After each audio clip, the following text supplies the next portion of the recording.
أشهد أن لا إله إلا الله وحده لا شريك له وأشهد أن محمدا عبده ورسوله أما بعد فأعوذ بالله من الشيطان الرجيم بسم الله الرحمن الرحيم الحمد لله رب العالمين الرحمن الرحيم مالك يوم الدين إياك نعبد وإياك نستعين اهدنا الصراط المستقيم صراط الذين أنعمت عليهم غير المغضوب عليهم ولا الضالين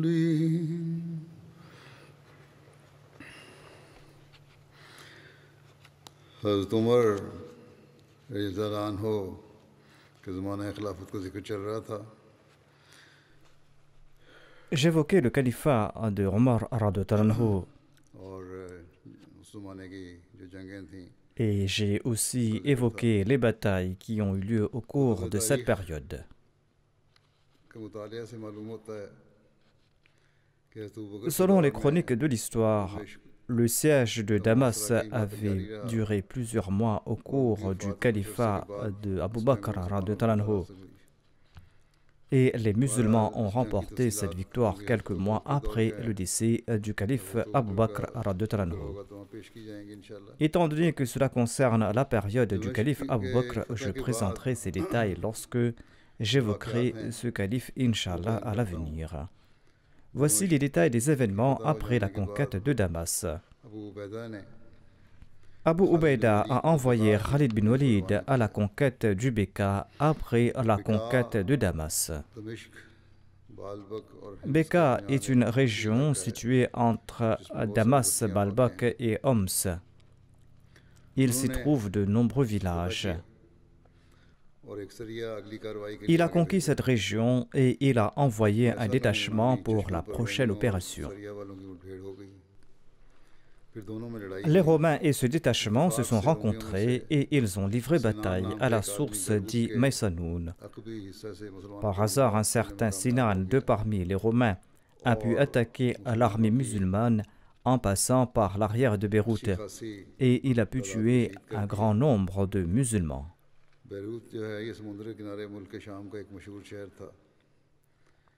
Beyrouth était une ville côtière très connue du Levant. En raison du grand nombre de martyrs, on a nommé cette source Ain al-Shuhada. Abu Ubaida a nommé Yazid bin Abi Sufyan comme son suppléant à Damas. Yazid a envoyé Deha bin Khalifa à Tadmour pour un détachement afin de préparer la voie pour la victoire. Tadmour est une ancienne ville très connue de la Syrie, située à 5 jours d'Alep. Le Yazid dont il est question ici était le fils d'Abu Sufyan. Abu Zahra Kushairi a été envoyé à Basnia et à Hawarin. Mais leurs habitants ont conclu une trêve. Basnia est un hameau dans les alentours de Damas. Quran est une grande plaine dans la région de Damas où se trouvent de nombreux villages et des terres cultivées.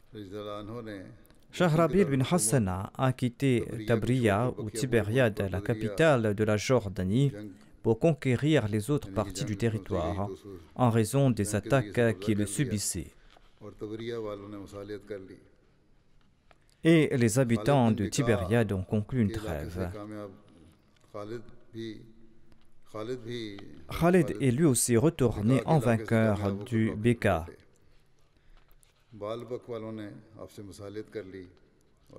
Les habitants de Balbak ont conclu une trêve avec lui, une trêve qu'il a consignée en écrit.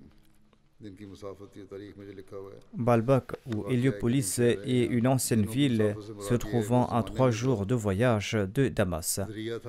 Les distances sont mesurées en termes de jours car à l'époque on voyageait par chevaux ou par chameaux.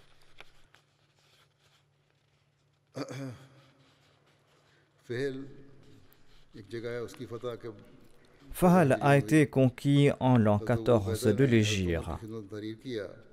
Abu Ubaïda a écrit ceci au calife Omar radhiyallahu anhu. J'ai su que Héraclus se trouve à Homs et qu'il envoie des troupes pour Damas. Or, je suis indécis. Dois-je attaquer Damas en premier ou Fahal? Fahal est une région de la Syrie. Le calife Omar lui a dit ceci: attaque Damas et conquiert Damas en premier, car c'est la forteresse du Levant et son chef-lieu. Envoie aussi une cavalerie pour Fahal pour empêcher les Romains d'avancer vers toi. Si Fahal est conquis avant Damas, ce sera bien. Sinon, après avoir conquis Damas, laisse-y une petite partie de l'armée et part pour Fahal avec tous les chefs. Si Allah t'accorde la victoire sur Fahal, Khalid et toi, vous devez vous rendre à Homs et vous devez envoyer Jahrabil et Amr en Jordanie et en Palestine. Dès qu'Abu Ubaïda a reçu la lettre du calife Omar, il a choisi et il a envoyé à Fahal 10 officiers de l'armée, dont le plus connu est Abu Awar Sulmi. Ensuite, il est parti pour Damas avec Khalid bin Walid. Lorsque les armées romaines ont vu les musulmans venir vers elles, elles ont laissé couler les eaux du Tibériade et du Jourdain dans le pays. Cela a transformé tout le pays en marécage et cela a rendu la traversée difficile. Les troupes qu'Héraclius avait envoyées pour aider Damas n'ont pas pu l'atteindre. Toutes les routes étaient bloquées en raison de l'inondation, mais les musulmans sont restés inébranlables. Voyant la constance des musulmans, les chrétiens ont accepté de conclure une trêve et ils ont demandé à Abu Ubaïda de leur envoyer un ambassadeur. Abu Ubaïda a envoyé Mu'adh bin Jabal pour l'ambassade. Mu'adh bin Jabal leur a présenté les enseignements de l'islam, mais les Romains ne l'ont pas accepté. C'est-à-dire l'ennemi n'a pas accepté cela. Ils n'ont pas accepté les préceptes de l'islam. Les Romains ont proposé ceci à Mu'adh: nous vous offrons le district de Balka et la partie de la Jordanie qui est adjacente à votre terre. Acceptez cela et quittez ce pays et partez en Perse. L'ennemi a rassemblé ses troupes et lorsqu'il a constaté qu'il allait perdre la bataille, il a fait cette offre. Mu'adh a refusé, il s'est levé et il est parti. Les Romains voulaient pourparler directement avec Abu Ubaïda. Ils ont envoyé un messager spécial à cet effet. Quand le messager est venu dans le camp musulman, Abu Ubaïda était assis à même le sol. Il avait dans la main une flèche avec laquelle il jouait. Le messager pensait que le commandant musulman devait être une grande personnalité entourée d'apparat et que ce sera là le moyen de le reconnaître. Mais partout où il regardait, tout le monde se ressemblait. Tout ahuri, il a demandé: qui est votre chef? Les gens ont indiqué vers Abu Ubaïda. L'émissaire était tout étonné et il lui a demandé: êtes-vous vraiment le chef de cette armée? Abu Ubaïda a répondu: oui. L'émissaire a déclaré: nous vous offrirons à chacun de vos soldats 2 pièces d'or, partez d'ici. Abu Ubaïda a refusé. L'émissaire était devenu très en colère et il est parti. Abu Ubaïda, voyant son arrogance, a ordonné à l'armée d'être prête et il a présenté en écrit toutes les circonstances au calife Omar radhiyallahu anhu. Le calife Omar radhiyallahu anhu lui a permis d'avancer parce que les armées romaines se rassemblaient. Le calife Omar l'a encouragé à être ferme et qu'Allah lui viendra en aide. Abu Ubaïda a commandé à l'armée de se préparer le même jour, mais les Romains ne s'étaient pas présentés pour le combat. Le lendemain matin, Khalid bin Walid s'est rendu sur le terrain avec la cavalerie uniquement. L'armée romaine était également prête. La bataille a éclaté. Voyant la fermeté des musulmans dans la bataille entre les deux, le général romain a jugé que le combat était inutile et il a voulu repartir. Khalid a lancé. Les Romains ont tenté de leur mieux. Maintenant, c'est notre tour. Et les musulmans les ont attaqués soudainement et ils ont repoussé les Romains. Les chrétiens évitaient la bataille en attendant du renfort. Khalid bin Walid a compris leur stratagème. Il a dit à Abu Ubaïda que les Romains avaient peur de nous. C'est le moment de l'attaque. L'annonce a été faite que l'attaque aura lieu le lendemain et que l'armée devra être prête.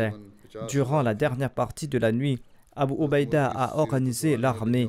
Le nombre de soldats de l'armée romaine était d'environ 50 000. Selon Haykal et Sarabi, deux biographes du calife Omar, ce nombre était entre 80 000 et 100 000. Après une heure de combat acharné, l'armée romaine a chancelé et s'est enfuie en disgrâce. Plus tard, Omar a ordonné que toutes les terres occupées demeurent entre les mains de leurs propriétaires.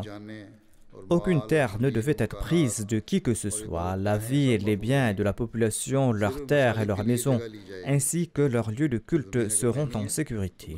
On prendra des terres uniquement pour construire des mosquées. Le reste des terres va demeurer avec leurs propriétaires. Ensuite, il y a eu la conquête de Bisan. Lorsque Shahrabil s'était libéré de la bataille de Fal, il a marché avec son armée et avec Amr vers les habitants de Bisan et il les a assiégés. À cette époque, Abul Awwar ainsi que d'autres chefs avaient assiégé Tibériade. Bisan est situé à 29 km au sud de Tibériade.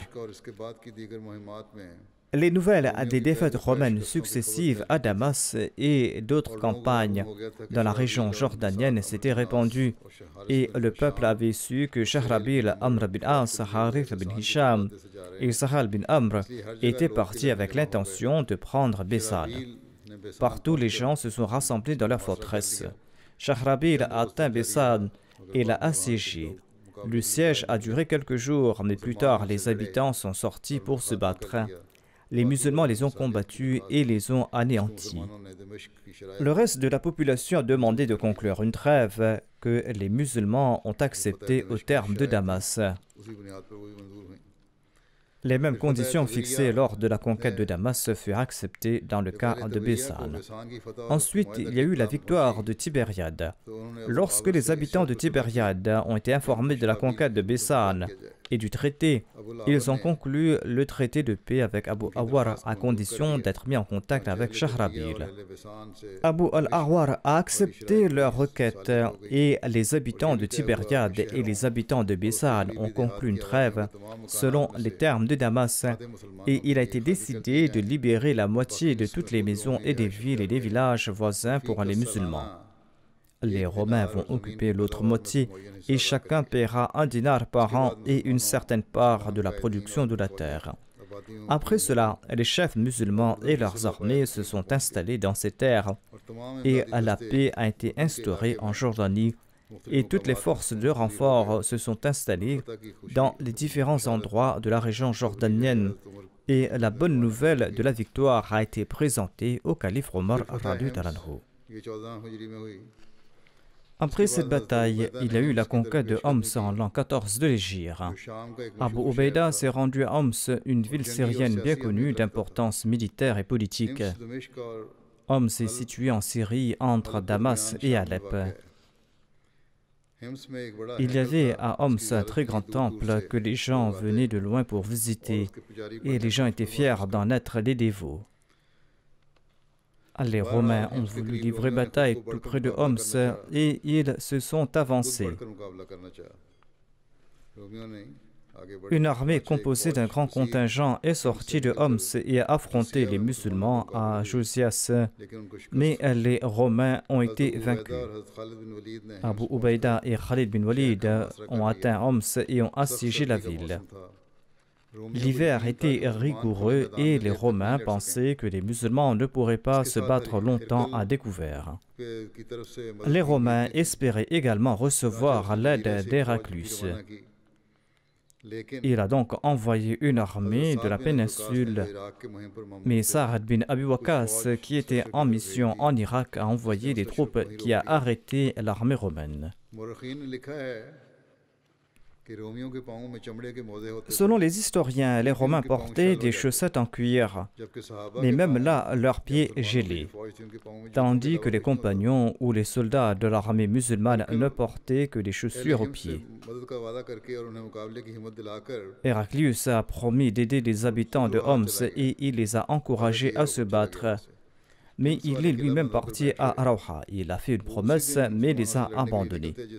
Les habitants de Homs se sont enfermés dans leur forteresse.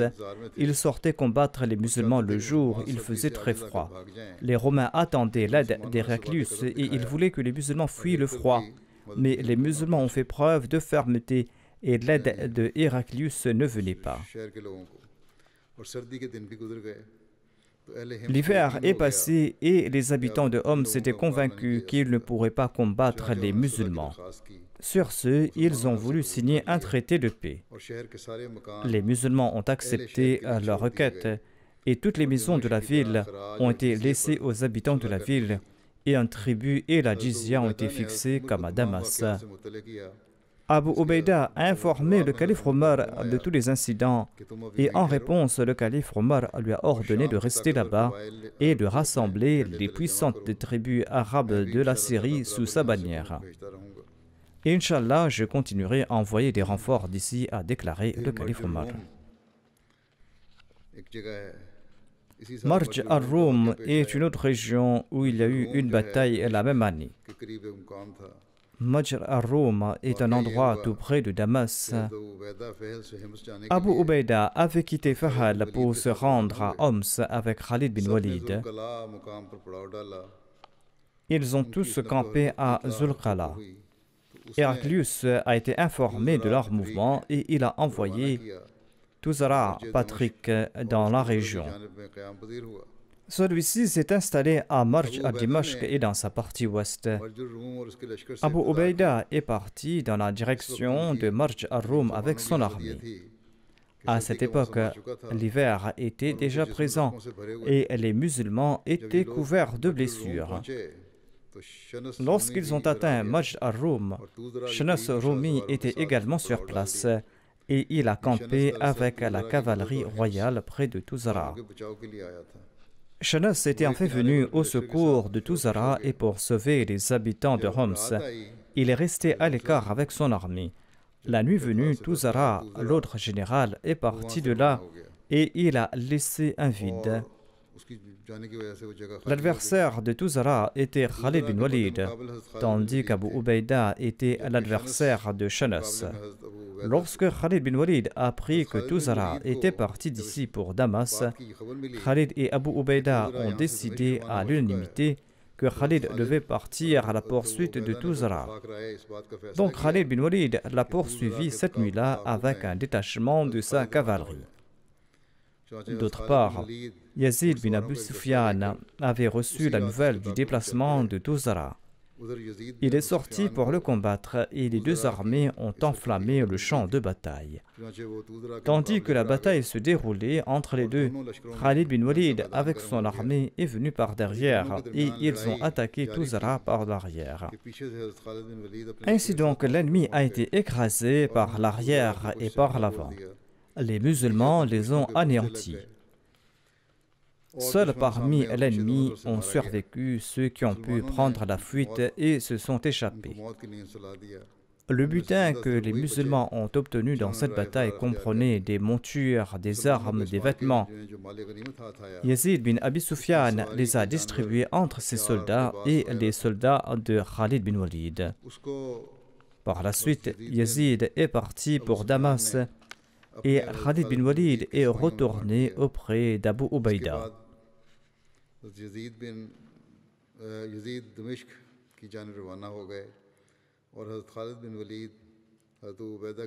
Le Yézid, qui a une mauvaise réputation dans l'histoire de l'islam, était en fait le fils de Muawiyah.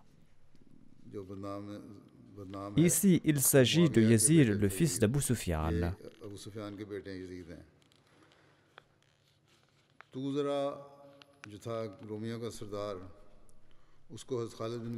Tuzara, le chef des Romains, a été tué par Khalid bin Walid. Lorsque Khalid bin Walid est parti à la poursuite de Tuzara, Abu Ubaïda a affronté quant à lui Shanas. La bataille a éclaté entre les deux armées à Marj al-Rum. L'armée musulmane a tué de nombreux soldats romains et Abu Ubaïda a achevé Shanas. Marj al-Rum était recouvert des cadavres des ennemis, causant de la puanteur dans toute la région. Ceux des Romains qui s'étaient échappés étaient en vie. Les autres n'ont pas pu se protéger de la mort. Les musulmans ont pourchassé les fugitifs jusqu'à Homs. Ensuite, Abu Ubaïda a marché vers Hamad avec l'armée. Hamad est aussi une ancienne ville de la Syrie, située à une distance de 5 jours de Damas. La population de Hamad s'est soumise à Abu Ubaïda et il a accepté leur capitulation. Quand le peuple de Shahzar l'a découvert, ils ont aussi conclu une trêve à l'instar du peuple de Hamad. Shahzar était une colonie à une demi-journée de la route de Hamad. Ensuite, Abu Ubaïda a conquis Salmiya. Salmiya est également un hameau à 2 jours de Hamad.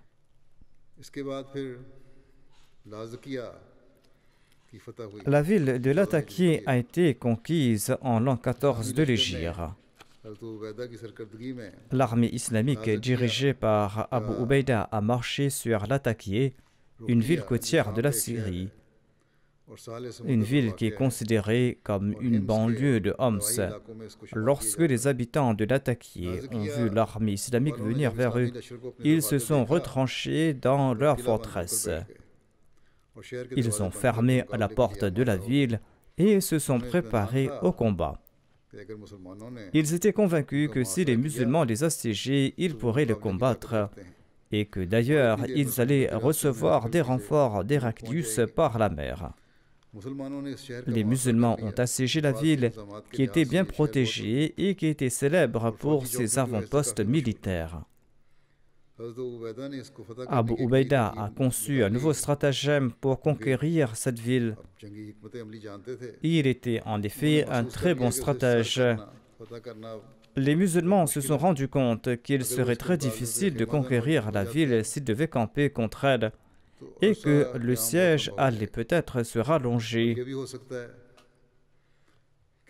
Et si les Romains reçoivent des renforts pendant ce temps, eh bien, les musulmans vont devoir repartir sans succès. Ou si le siège de la ville s'est prolongé, il sera impossible de se rendre à Antioche. Une nuit, Abu Ubaïda a creusé de profondes fosses dans le champ, de sorte que l'on pouvait cacher les chevaux montés de leurs cavaliers. Et il a recouvert ces fosses d'herbe. Et le lendemain matin, il a levé le siège et il s'est rendu à Homs. Les habitants de la ville étaient contents de voir la fin du siège et ils ont ouvert les portes de la ville. D'autre part, Abu Ubaïda est revenu avec son armée pendant la nuit et il s'est caché dans ces fosses ressemblant à des grottes. Lorsque les portes de la ville se sont ouvertes le matin, les musulmans les ont attaquées. Certains musulmans ont capturé les portes de la ville. Ceux qui se trouvaient à l'extérieur du fort ont pris la fuite pour sauver leur vie et ceux qui étaient à l'intérieur étaient terrifiés. Tous ceux qui étaient à l'intérieur de la ville ont tenté de se sortir d'affaire. Ils n'avaient d'autre choix que d'obéir et de se rendre. Ainsi donc, ils ont conclu une trêve et les fugitifs ont demandé la protection des musulmans. Les musulmans sont entrés dans la ville et l'ont conquise.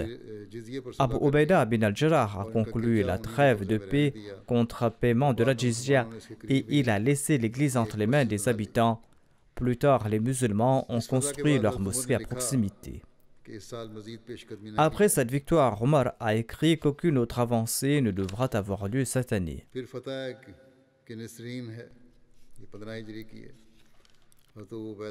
La conquête de Kinisirine a eu lieu en l'an 15 de l'Hégire. Abu Ubaïda bin al-Jarrah a envoyé Khalid bin Walid à Kinisirine, qui était une ville prospère de la province d'Alep. La forteresse de Kinisirine était située au milieu de la route menant à Alep. Khalid bin Walid est arrivé près du lieu dit Harid, qui est également situé tout près d'Alep.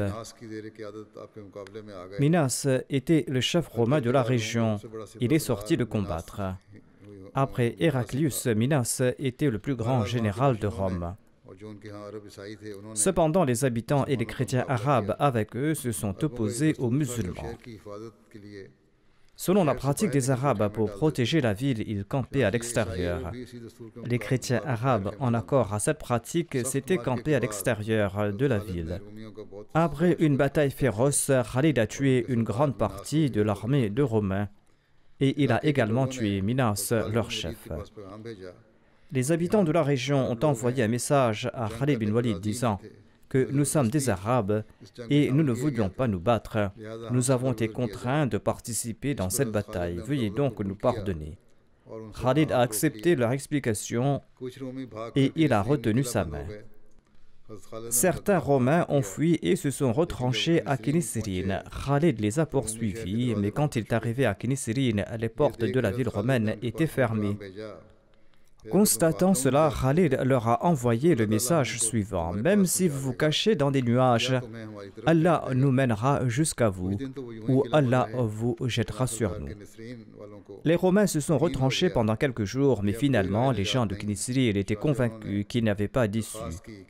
Ainsi donc, ils ont demandé de conclure un traité sur les mêmes conditions de celui de Homs. Mais Khalid avait décidé de les punir pour avoir désobéi à l'ordre précédent. C'est pourquoi il n'accepta rien d'autre que la destruction de la ville. Les habitants de Kinisirine se sont enfuis à Antioche, mettant leurs biens et leurs familles entre les mains du destin.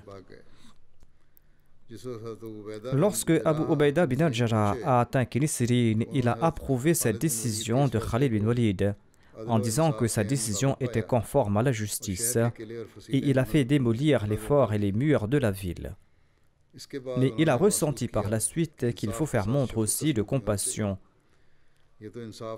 La justice a été appliquée, certes, mais maintenant les musulmans devaient être aussi emplis de compassion envers leurs ennemis. Ainsi donc, par compassion, les gens de la ville ont reçu un gage de protection selon leurs demandes. On rapporte également que les églises et les maisons de la ville ont été divisées. Les musulmans ont occupé la moitié de ces bâtiments en laissant la moitié aux chrétiens. Selon un autre récit, une mosquée a été construite sur un terrain de la ville et le reste a été laissé en possession des habitants. Et ceux qui avaient fui à Antioche avaient également accepté de payer la jizya et ils étaient revenus. À l'instar des autres territoires conquis, les habitants d'ici étaient mieux traités et la justice a été établie entre eux sur la base d'une véritable égalité et aucun puissant ne pouvait opprimer les faibles. Ensuite, il y a eu la conquête de Césarée en l'an 15 de l'Hégire. Césarée est une ville côtière de la Syrie, à 3 jours de Tibériade. Il existe une multitude de récits sur l'année de cette bataille. Selon un premier récit, cette bataille a eu lieu en l'an 15 de l'Hégire. Selon un autre récit, cette bataille a eu lieu en l'an 16 de l'Hégire. Et selon un troisième récit, cette bataille aurait eu lieu en l'an 19 ou en l'an 20 de l'Hégire, selon un autre récit. Quand Abu Ubaïda faisait une avancée victorieuse dans le nord des territoires romains, Amr bin As et Shahrabil bin Hassana tentaient de combattre les armées romaines qui étaient rassemblés en Palestine et ils tentaient de les vaincre. Cette tâche n'était pas facile.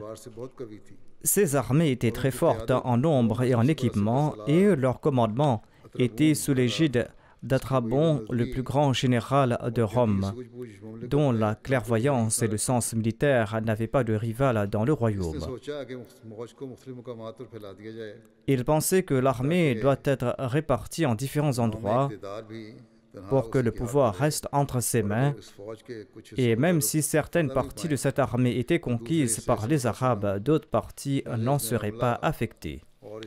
Ainsi donc, il a laissé une grande partie de son armée à Ramla et à Elia, et il a laissé des troupes à Gaza, à Sabastia, à Naplouse, à Loud et à Jaffa, afin qu'ils puissent le soutenir.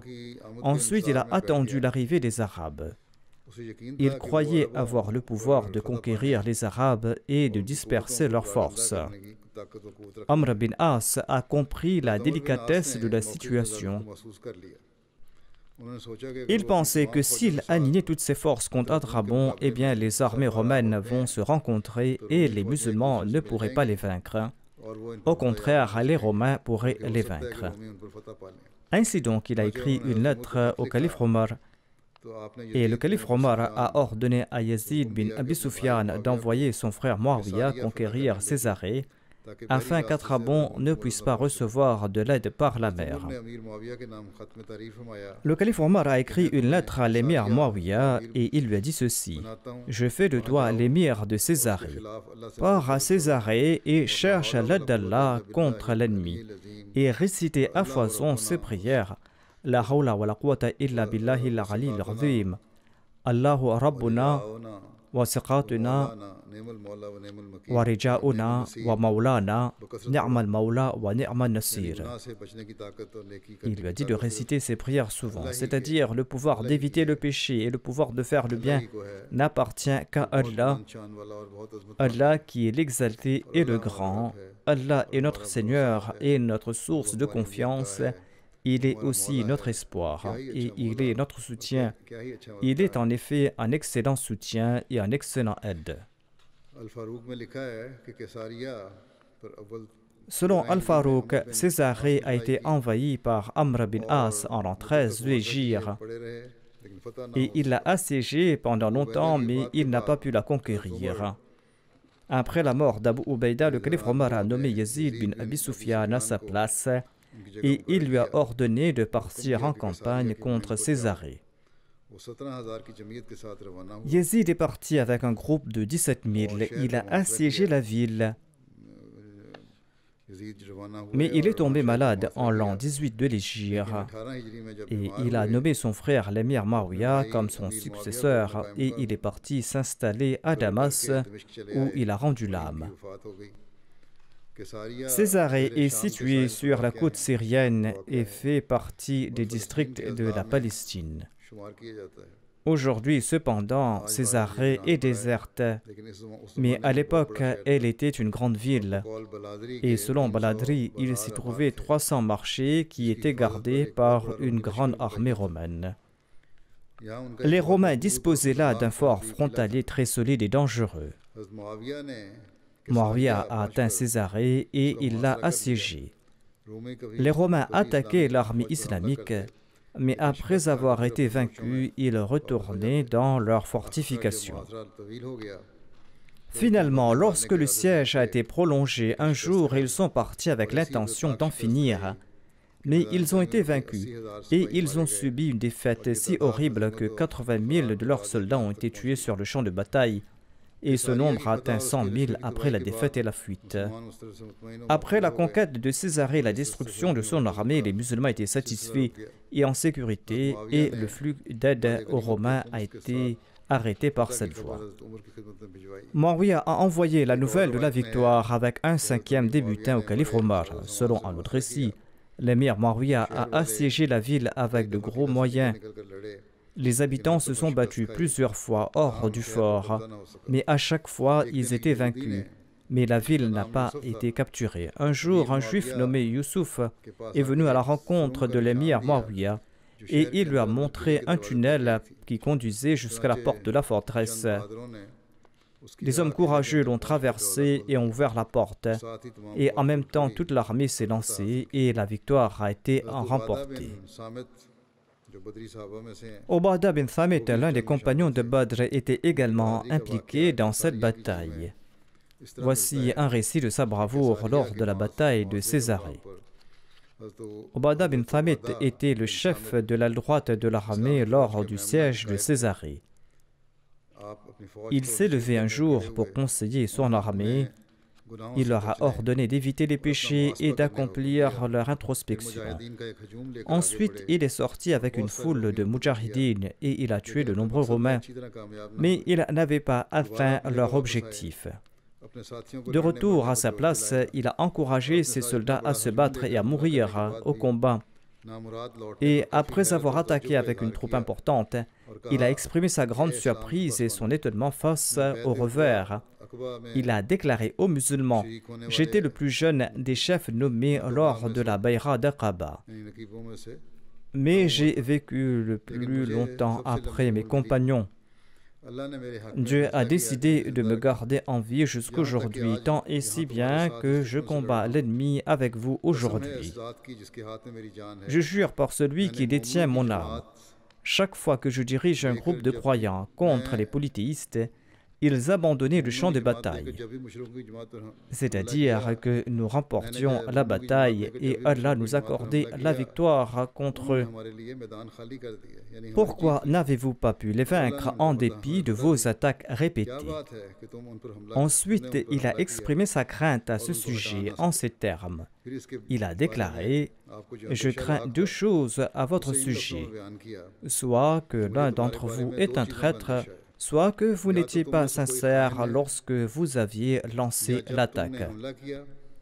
Soit que vous étiez des traîtres, soit que vous n'étiez pas sincères. » C'est-à-dire qu'ils n'étaient pas sincères lorsqu'ils lançaient leur attaque. Ensuite, il les a exhortés et il leur a demandé de prier sincèrement pour mériter le martyre. Et il a déclaré que je serai le premier d'entre vous à partir et je ne vais pas reculer jusqu'à ce qu'Allah nous accorde la victoire ou m'accorde le martyre. Les Romains et les musulmans se sont affrontés et Ubadah bin Samit a sauté de son cheval et il a commencé à combattre à pied. Quand Omar bin Saad Ansari l'a vu à pied, il a fait passer le message parmi les musulmans, à savoir que le chef de l'armée musulmane se battait à pied et tout le monde devait en faire de même. Ils se sont battus férocement contre les Romains et ils les ont vaincus.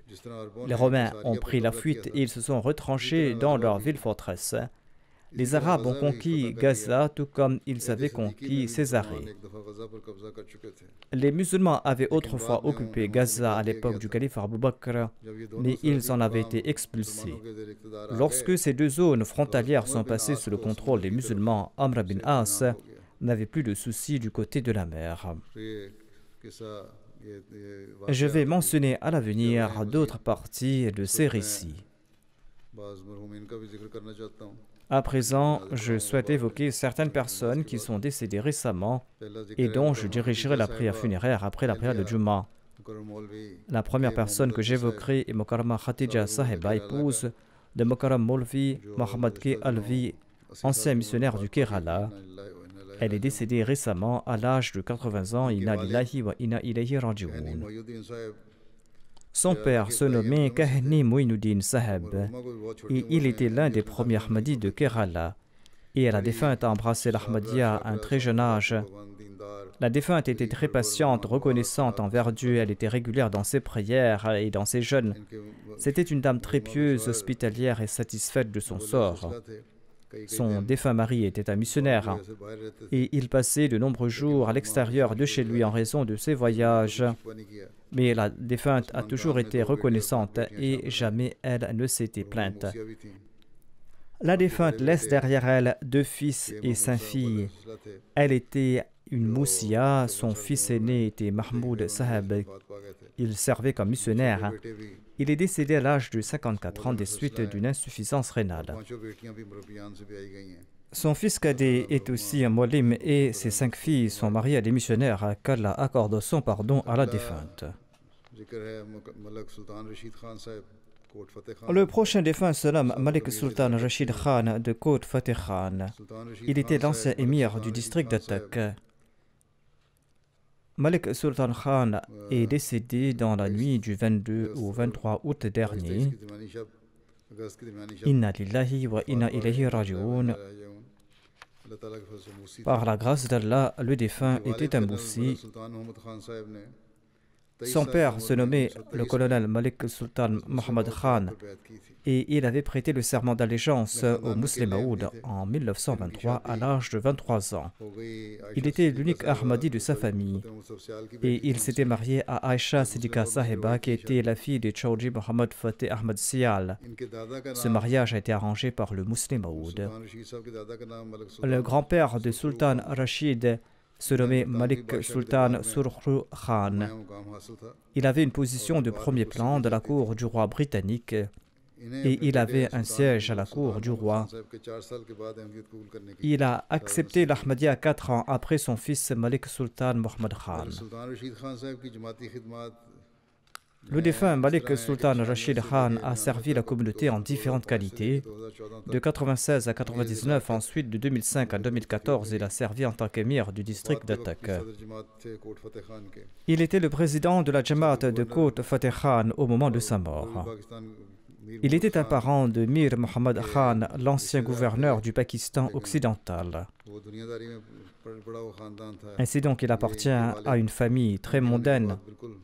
Mais tout en vivant en ce monde, son père et lui-même étaient de ceux qui avaient préféré la foi à ce monde. C'était là une des caractéristiques de Malik Sultan Rashid Khan. Au début, il avait fait sa wasiya au taux d'un dixième, ensuite il avait fait sa wasiya au taux d'un septième. Et il avait déjà payé sa hissa jaydad. Je pense qu'il avait légué ses propriétés immobiles, c'est-à-dire sa hissa jaydad au taux d'un dixième et ses revenus mensuels au taux d'un septième.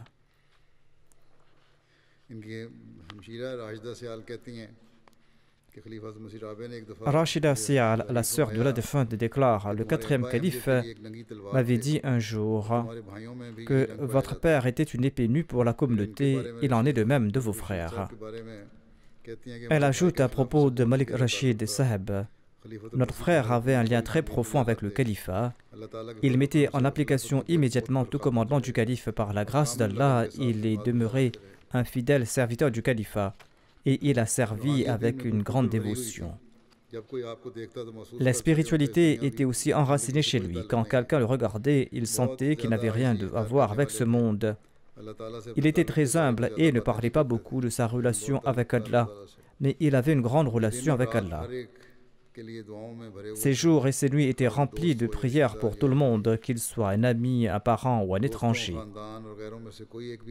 Aucun membre de sa famille, aucun ami, aucun étranger n'est retourné de sa maison les mains vides. Beaucoup de gens ont profité indûment de sa générosité et jamais le défunt refusait rien à personne. La sœur de la défunte déclare: une femme est venue voir ma nièce et il lui a demandé ce qu'il adviendrait de ces maisons nécessiteuses où les marmites dépendaient uniquement de l'aide de Sultan Rashid Saheb, c'est-à-dire que leur subsistance dépendait que de l'aide du défunt. Sultan Rashid Khan a fait preuve d'une grande générosité que nous ne pourrons saisir. Ma nièce a demandé un jour au défunt si les gens apprécieront ses services et se souviendront de lui pour tout le service qu'il leur avait rendu. Le défunt a répondu: peut-être qu'ils oublieront mes services, mais mon intention était uniquement de gagner le plaisir de Dieu. Naïma Sahiba, l'une des sœurs du défunt, déclare: mon frère avait une grande passion pour la prédication et il a pu guider de nombreuses âmes chanceuses. Il profitait de toute occasion pour prêcher avec tous ceux qui le visitaient. Des amis non-ahmadis de la communauté venaient souvent le soir chez lui et discutaient à propos de la mort de Jésus. Et pendant des heures, même si c'était dangereux, il avait une grande passion pour l'adoration de Dieu. D'habitude, il fermait la chambre de sa maison et il implorait son Seigneur dans la solitude. Allah lui a fait voir des rêves vrais et des visions. Une fois, il était à Abbottabad pour l'été. Il a rencontré un problème financier inattendu. Il ne pouvait faire rien d'autre que de prier. Pour une promenade le matin, il est passé à côté d'un bosquet d'arbres et il a entendu une voix forte et claire disant « La taqnatu min rahmatillah », c'est-à-dire « Ne désespère pas de la grâce d'Allah ». L'épouse de M. Zubairi, ancien émir du district d'Atok, avait dit à la sœur du défunt que le défunt logeait chez nous pour une réunion du district à l'époque du 4e calife. Il était un peu inquiet et quand on lui a demandé la raison, il a déclaré qu'il avait un discours à prononcer mais qu'il ne s'était pas préparé. Le lendemain matin, il était d'une très bonne humeur. Il est venu pour le petit déjeuner. Il a dit que la nuit, il a vu le 3e calife en rêve. Et celui-ci lui avait dicté tout le discours en très peu de temps. Il a dit « Louange à Allah, mon discours est prêt ». Il avait une grande confiance en Allah. Il avait vécu tout seul en toute sérénité dans le village pendant de nombreuses années entouré de l'ennemi. Il n'y avait chez lui aucune peur, aucune inquiétude. Il était courageux. Il disait que tout dépendait du commandement de Dieu. Son employé un jour a voulu retourner à nécessiteux. Le défunt lui a expliqué « Si Allah veut aider quelqu'un par mon entremise, qui suis-je pour le retourner ?» Il était habile dans toutes sortes de discours savants. Il avait lu plusieurs fois les ouvrages du Messie premier salam. Par la grâce d'Allah, il possédait une multitude de qualités. Il accomplissait le jeûne et les prières de Tahajjud régulièrement. Il se consacrait aux prières et il parlait avec une grande sagesse. Et il terminait chaque conversation avec la prédication.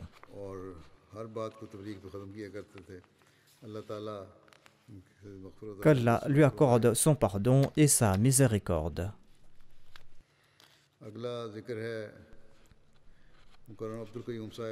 Le prochain défunt que j'évoquerai se nomme Mukarram Abdul Qayyum Saheb de l'Indonésie. Il est décédé le 25 août dernier à l'âge de 82 ans. Inna lillahi wa inna ilayhi raji'un. Le défunt était le fils de feu Maulana Abdul Wahid Saheb Sumatri, le premier missionnaire non indien et non pakistani. Le défunt avait obtenu une licence en génie chimique d'une école technique bien connue en Indonésie. Ensuite, il s'était rendu en France pour des études supérieures grâce à une bourse de l'État. Et il a fait une maîtrise en économie pétrolière. Ensuite, il a rejoint le ministère de l'énergie et des sources minérales. Et il a occupé plusieurs postes. Même après sa retraite, il a été embauché en tant qu'expert dans son domaine. Ensuite, à l'âge de 73 ans, il a travaillé dur pour obtenir un doctorat en génie chimique de l'Université d'Indonésie. Il a également accompli de nombreuses actions remarquables pour le pays. En 1973, il avait proposé à l'État indonésien une formule pour le gaz naturel liquéfié. Et on dit que de 1974 à l'an 2000, l'État indonésien a réalisé un bénéfice de 110 milliards de dollars grâce à cette formule. En tout cas, les Ahmadis sont toujours prêts à servir la nation et le pays, même si en Indonésie, sous l'influence des mollahs, il y a de l'opposition qui prend de l'ampleur dans certaines régions. Mais notre travail à nous, c'est de rester toujours fidèles au pays.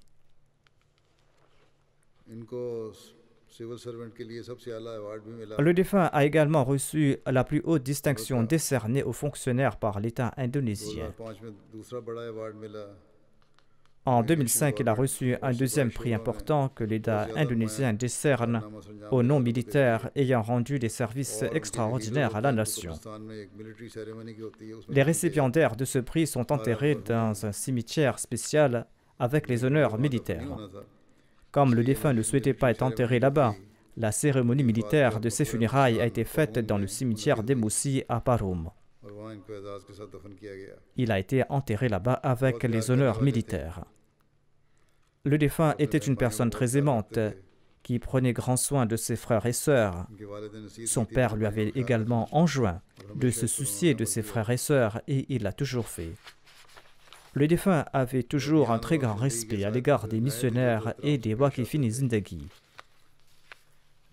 Son frère cadet est Basit Saheb et il est également missionnaire et il est en train de servir en tant qu'émir de la Jamaat de l'Indonésie. Le défunt avait un excellent comportement avec ses subordonnés.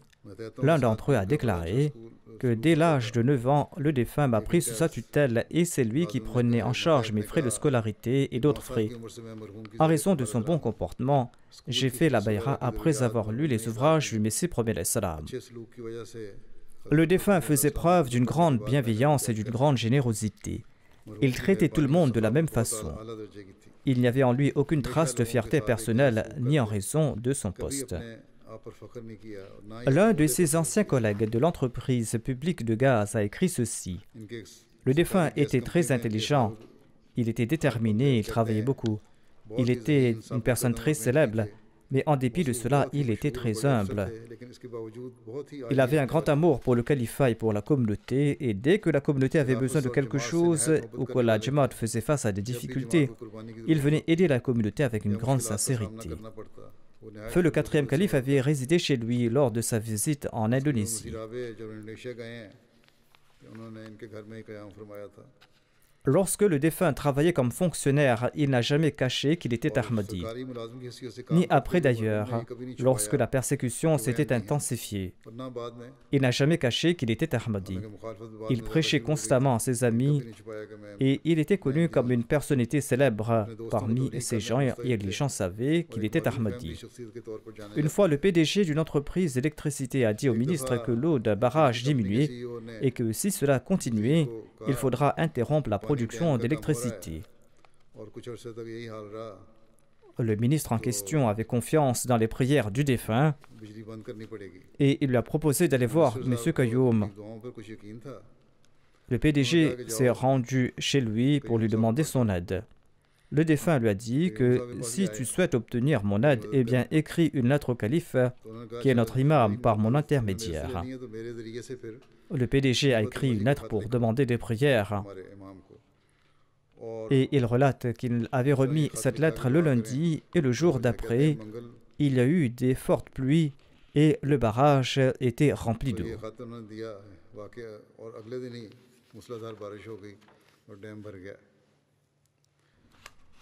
Voici les services qu'il a rendus à la communauté. À Paroun, il y a eu des problèmes lors de la construction du complexe central. Il y avait en fait un manque de fonds. À l'époque, le responsable de la prédication était Mahmoud Chima. Le défunt lui a dit « Ne vous en faites pas, je prendrai en charge l'intégralité des dépenses. » Et il l'a fait. Une grande mosquée a ainsi été construite en 2 ans. Il a également pris en charge la plus grande partie des dépenses pour la construction de la maison centrale des invités et pour la partie réservée à la résidence des missionnaires. Le défunt avait pris en charge l'intégralité des dépenses pour la construction de 4 résidences. Le défunt et son épouse avaient pris en charge quasiment l'intégralité des dépenses de la MTA d'Indonésie au commencement. Leur maison, qui se situait à Jakarta Ouest, était utilisée comme studio de la MTA. Le défunt prenait également en charge les salaires qui étaient versés à ceux qui travaillaient pour la MTA. En Indonésie, lors du lancement de l'homéopathie, la famille du défunt prenait en charge financièrement le coût des médicaments ainsi que les frais de la clinique. Les premiers fonds pour la construction du lycée Wahid sont également venus de la famille du défunt. La grande partie des fonds est venue de sa famille. Il a également fait un sacrifice financier considérable pour la construction acadienne de la maison d'hôtes indonésienne nommée Sarai Ayoub. Le défunt a acheté de nombreuses terres autour du centre et les a offertes à la communauté pour des résidences. Masoum Ahmad, le proviseur de la Jamia Ahmadiyya de l'Indonésie, écrit ceci. Parfois, il y avait de très bons débats lors de la réunion de la Majlis Amla. L'amir de l'Indonésie était le frère cadet du défunt Et dès que l'Amir Saheb disait qu'on arrête maintenant le débat, le défunt arrêtait aussitôt et il ne faisait pas part davantage de son avis. Qu'Allah accorde son pardon et sa miséricorde aux défunts. Ensuite, je vais diriger la prière funéraire de Daoud Razaki Younous, qui était originaire du Bénin. Il est décédé le 27 août dernier à l'âge de 74 ans. Inna lillahi wa inna ilayhi raji'un.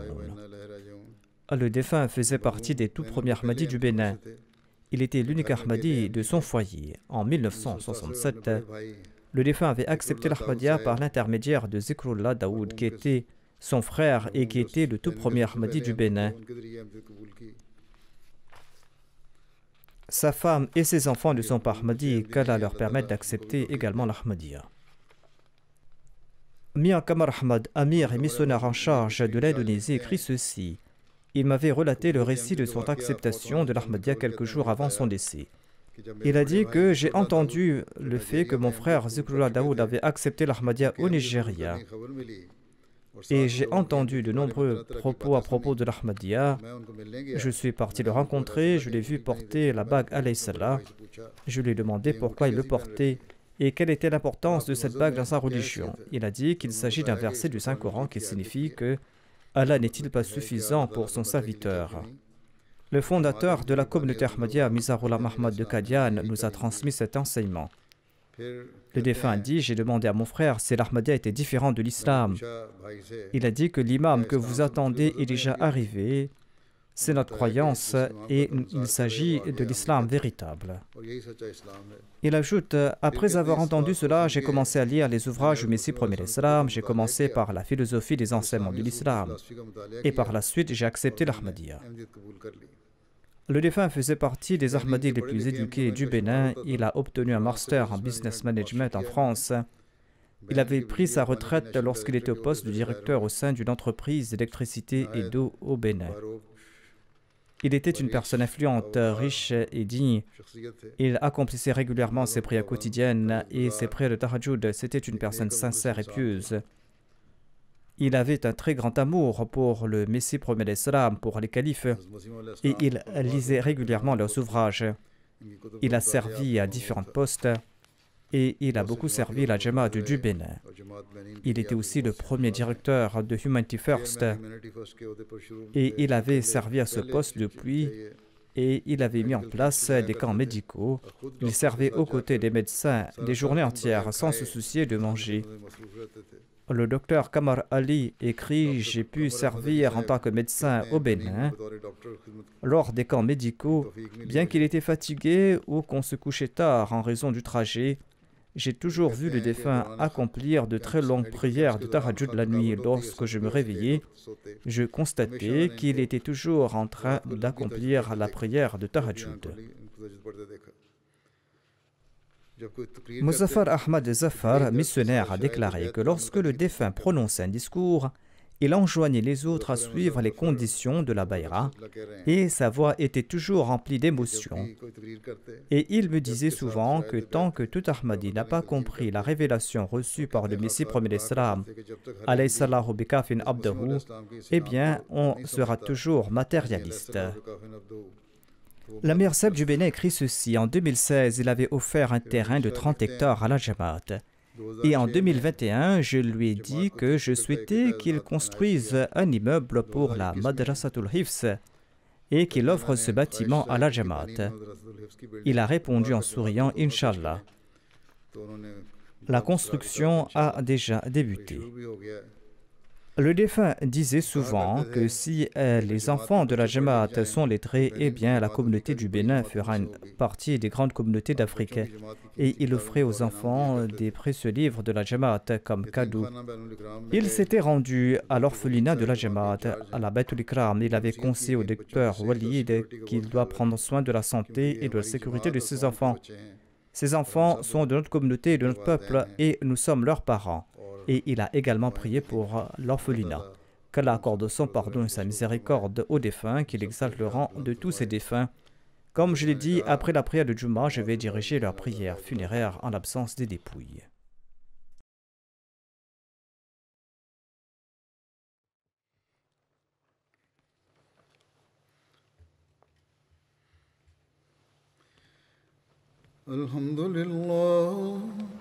الحمد لله نحمده ونستعينه ونستغفره ونؤمن به ونتوكل عليه ونعوذ بالله من شرور أنفسنا ومن سيئات أعمالنا من يهده الله فلا مضل له ومن يضلل فلا هادي له ونشهد أن لا إله إلا الله ونشهد أن محمدا عبده ورسوله عباد الله رحمكم الله إن الله يأمر بالعدل والإحسان وإيتاء ذي القربى وينهى عن الفحشاء والمنكر والبغي يعظكم لعلكم تذكرون اذكروا الله يذكركم وادعوه يستجب لكم ولذكر الله أكبر